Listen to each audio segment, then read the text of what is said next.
Hello and welcome to the latest video from Sapienta Economics. My name is Fiona Mullen and I'm the director of the company. Last time I said I was going to look at labour productivity in Cyprus, so that's what I'll look at today. Now, why is that an issue?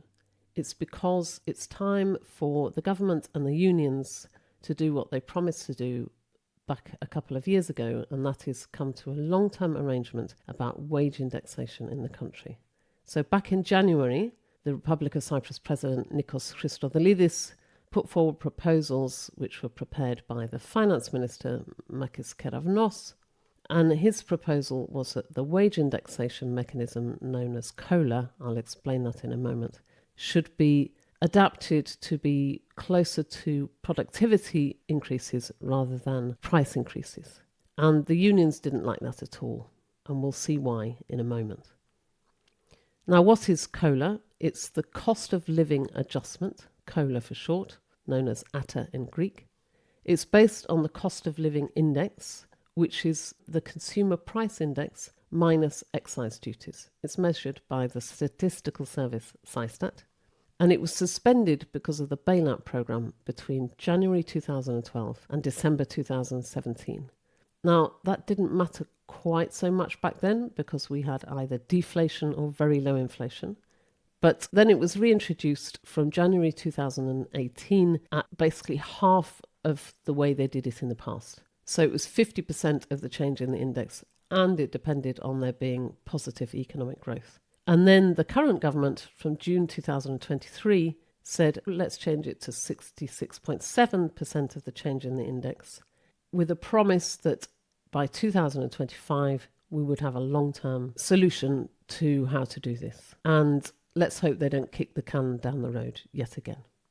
So let's have a look at how do we measure productivity. So we go to Systat, and we're going to do it on a very simple version of measuring productivity, which is hours worked and national accounts, gross value added, what is produced in the economy. And the good news is that we have data all the way up to the end of 2024. So hours worked, I've taken this by adding quarterly data, adding 4 quarters, but we have hours worked for every single sector. There are 20 sectors of the economy all the way up to 2024. So this is all the people working in mining multiplied by the number of hours they work. Same for agriculture, and that's why one figure is bigger than the other. Okay. Next, we look at GDP, or more strictly speaking, gross value added. Gross value added is all of these sectors, the 20 sectors added up together, while GDP is gross value added plus taxes minus subsidies. That gets you GDP. But what we are interested in is gross value added. And again, thanks to Systat, we already have 2024 data, and I'm going to use constant prices. The constant prices are basically prices adjusted for inflation. And so we have our gross value added, we have our hours worked. How do we get to productivity? We take gross value added, we multiply it by 1,000 so that we're comparing like with like, and we divide it by employment. Okay, and that gives us our gross value added at constant prices per hour worked. And on that basis, we can then start making some calculations. So what I did to try and see what had happened since Cyprus joined the EU in 2004 was to pin everything at 2003. That was our baseline. So I turned all of this into an index, and that gives us one measure, which is how far has productivity expanded or contracted since 2003. And the answer is, for the whole economy, productivity has grown by 28%. Public administration, it has grown by about 12.5%. Okay? But here I want to do a little segue because I think this is really interesting. Now, you may remember in February, long before the heat of the summer, we had electricity cuts. And what is the sector that has performed the worst in terms of productivity since Cyprus joined the EU? And that is electricity. Assume it's outdated turbines, and as we all know, a combination of all kinds of kicking the can down the road, vested interests and so on. The bottom line is we have a mess of an electricity grid, and things are going to be difficult this summer. The other interesting thing is that the sectors which we associate with the boom years, the golden passports, construction, real estate and professional services, that's all the lawyers and accountants, their productivity has declined.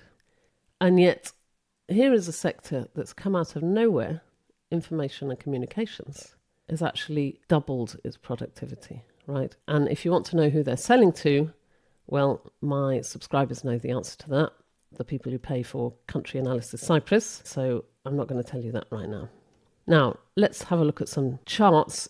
So, first of all, going back to that index that I pinned to 100, you can see that all economy up by 28% since 2003. The public administration up by 12.5%. I also added in sectors which are more or less paid for by the taxpayer, so healthcare. Education hasn't done very well. And down here, electricity.